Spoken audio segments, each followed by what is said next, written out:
هيا الشمال وتتخيني خواجه في جالة وكم نجا فيا جرت الراس كوبي خيني بارت واني وجدني توري ريتايرمنت جورتي أكملتي disposal of plant asset رتي ريتايرمنت يكو جنو فيديو دبرتي وجدني توري نموني فيديو سان هنيلالي يفدو دي بيدام عشان تكتشفون يوتيوب خيني أو كان تليجرامي خيني سينو دان رجعتوا دندي سكوزما شير لايك كرودان جتبي ساسين جنة مي أرمي إساتيانو إتي سيلز خجو خانرتي خان قبلني دا إني خون سيلينغ أوف بلانت أسيتي خجو خانا أكمل تاكا غرغر ميشان سون إيجا وحالة سدين كيف مجنة توري جلكا بيو ميشان سن دبته مش ماشين تكو دربودا ريتايرمنت تقوله يوخان غرغرودا إني سدفع خلنا إتي جنا هجر دور أفتيمنو إكستشينج يوخان والجيرو دا ميشان حالة سدين كناني ميشان تكو راو تما يجولا أرمو يسلم فاخني سينيف قبلني يجولا in a disposal by sales the book value of asset is compared to the process received for the sales غرغرتا غرغرو مخنا خيستي book value process receive جيران والبرك أبمي إلى علمو أبايت جورا جلقبا حالا يسان أرمان قدي خنان جورا if a process received greater than book value it is gain will occurs جتشون جلقبا process received جتشون ميشا غرغرو داف جتشورا ميشا سن ittiin gurgurree jechuudha meeshaa gatii akkas jennee fakkeenya itti ilaalla meeshaa ittiin gurgurreedha ammoo book value jechuun meeshaa ittiin gurgurree jennee meeshaa san ittiin book value keenya irratti barreeffannee jechuudha haganatti gurgurree jennee waan keenya jechuudha garuu process receivedin meeshaa ittiin namni san nurraa ittiin bite gatii isaati jechuudha yoo meeshaa namni sun nurraa ittiin bite sun hanuti ittiin book value keenya irratti galmeessinerra guddaa ta'e gain jennaan jechuudha akkasuma if process received less than book value it is loss will occurs meeshaan namtichi san nurraa bituudhaaf gatii xiqqaa book value keenya gadii ta'u ta'e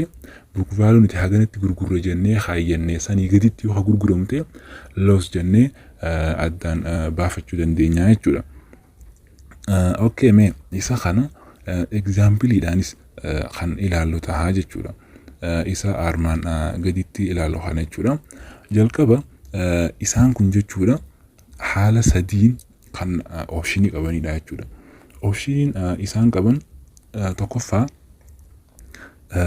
no processed fully depreciation jennaan jechuun inni kun processed isaa waggaa amma fakkeenyaaf meeshaa tokko waggaa 5 irratti gurguruu meeshaa kana maashinii tokko waggaa 5 irratti gurguramuu qaba jennee book value keenya irratti galmeeffannaa yeroo san inni sun akkuma nuti jennetti waggaa 5 keessatti yoo gurguramu ta'e formulaan nuti ittiin barreeffachuu qabnu accumulated depreciation keenya from debt side goona fixed asset keenya kan baafne garuu credit side keessatti barreessinaa jechuudha maashinii keenya jechuudha inni optioniin jalqaba yoo waggaan nuti ittiin pilaanii baafnee fi ittiin gurgurree wal fakkaatu ta'edha jechuudha inni itti aanu it is a loss yoo gad bu'aate akkamitti akka galmeessinu nuti akkaataa itti yaadne gaditti yoo khisaaraan nurra ga'e maashinii san gurguruudhaaf khisaaraan yoo kan nurra ga'u ta'e akkamitti akka galmeessinu formulaa siirii kan ilaaluu qabna jechuudha kaashii debt side irratti goona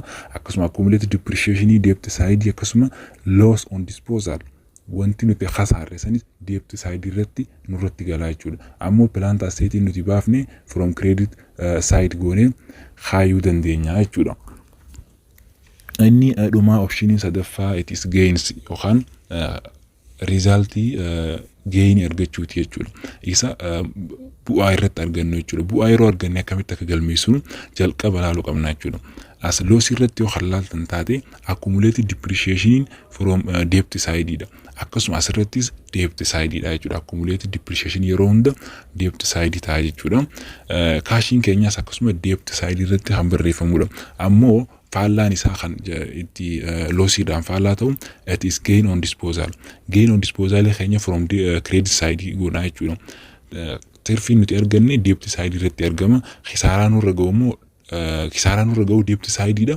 Gain on disposal yookaan tirfi nuti argannu credit side irratti barreessinaa jechuudha. Akkasuma plan taasisee keenya akkuma kaanitti barreessuu qabna jechuudha.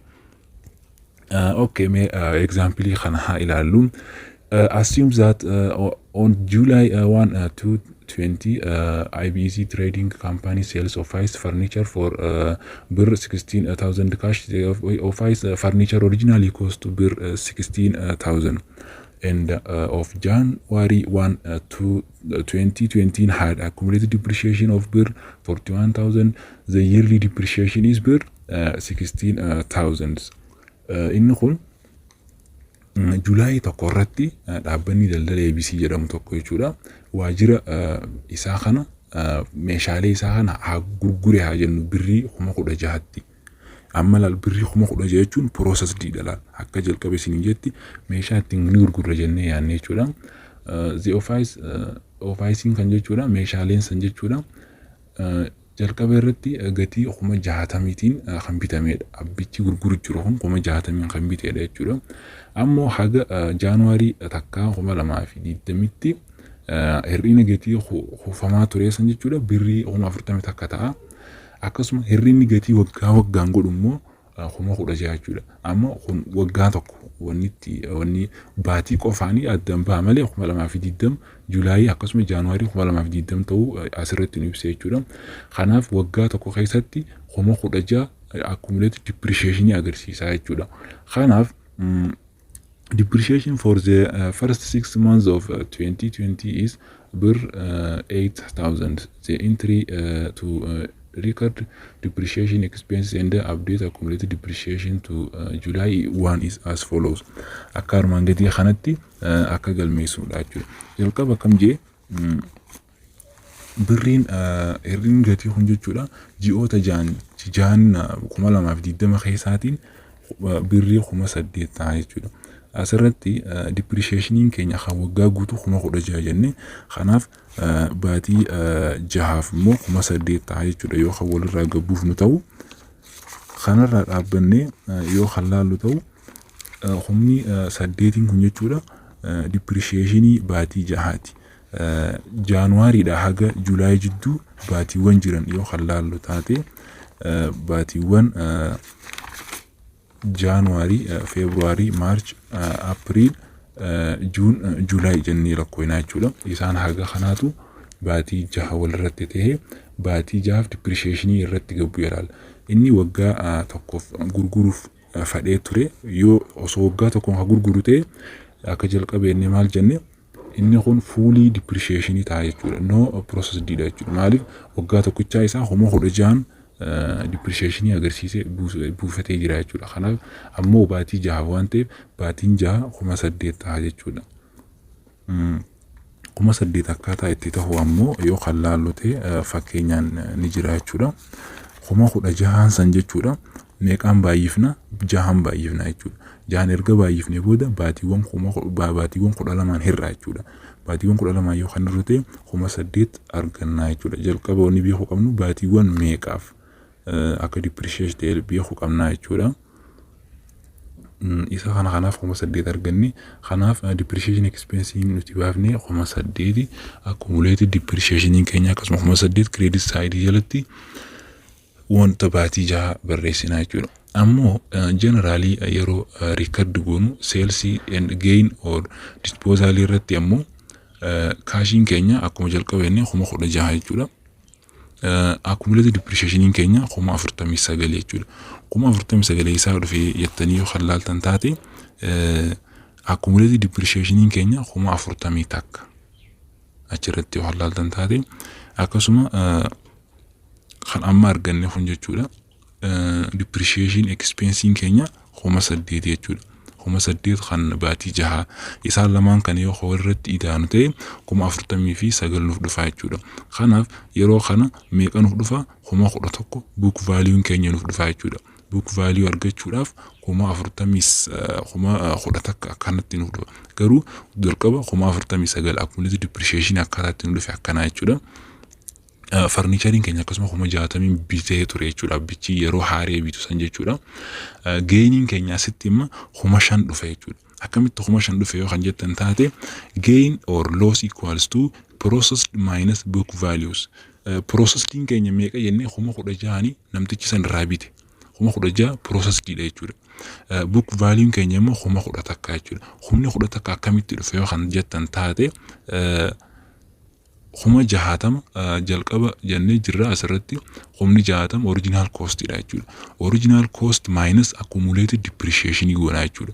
Accumulated depreciation keenya kuma 49 kuma 60 irraa kuma 49 tti yoo kan hir'isnu ta'e book value nuti ni gurgurra jennee itti yaanne qarshii kuma 11 tti meeshaa maashinii farniicharii kana gurgurraa jechuudha jennee yaannee ture jechuudha. Book value keenya argachuudhaaf haala kanaan arganna jechuudha. Kuma 60 hir'isu kuma 49 accumulated depreciation jechuudha. Kanaaf kuma 10 akka nu dhufa jechuudha.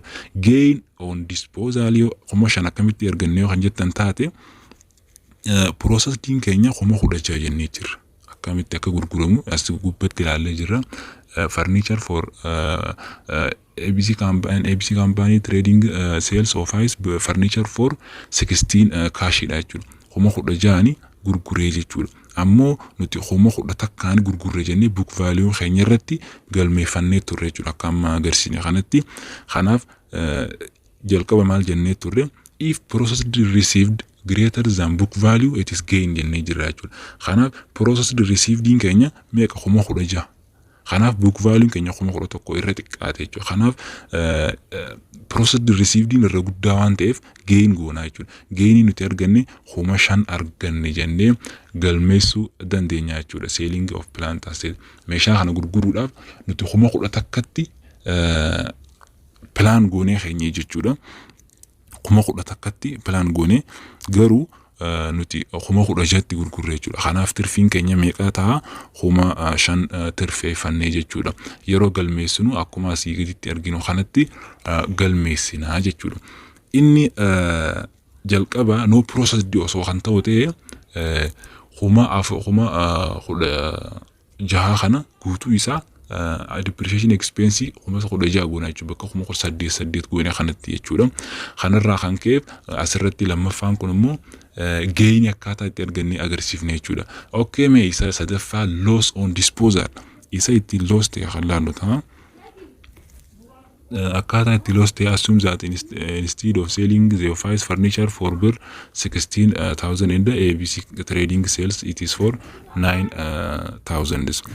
Akkuma fakkeenya armaan oliitti ta'e ammoo kan ittiin meeshaan kun gurguramu jenne processing keenya kuma 9 haa ta'u jee asitti loosii agarsiisuudhaaf kuma 9 loosiidha yookaan processed dha jechuudha. Processing cashin keenya kuma 9tti gurgurame meeshaan keenya yeroo geenii irratti ilaallu olii garuu kuma 16tti gurgurre fakkeenya loosii agarsiisuudhaaf kuma 9 gurgurre jechuudha meeshaa kana. Accumulated depreciation akkuma kaanii 49 garuu loss on disposal keenya kuma 2 jechuudha. Humni lamaan kun akkamitti dhufe yoo kan jettan taate loosii keenya argachuudhaaf processed minus book value goona jechuudha. Processed jechuun kaashii ittiin gurgurame jechuudha. Kaashii ittiin gurgurame kuma 9 jechuudha. Kuma 9 hir'isuu book value keenya kuma 11 jechuudha. Humni 11 akkuma kana jalqaba isiniin jetti original cost minus accumulated depreciation dha jechuudha. Original costing keenya kan asii olirra jira birrii kuma 60 kuma 60 hir'isuu kuma 49 kuma 10 akka dhufa jechuudha. Yeroo kana processing keenya kuma 9 book value keenya kuma 10 akka jechuudha. Asirratti book value caalee argame jechuudha.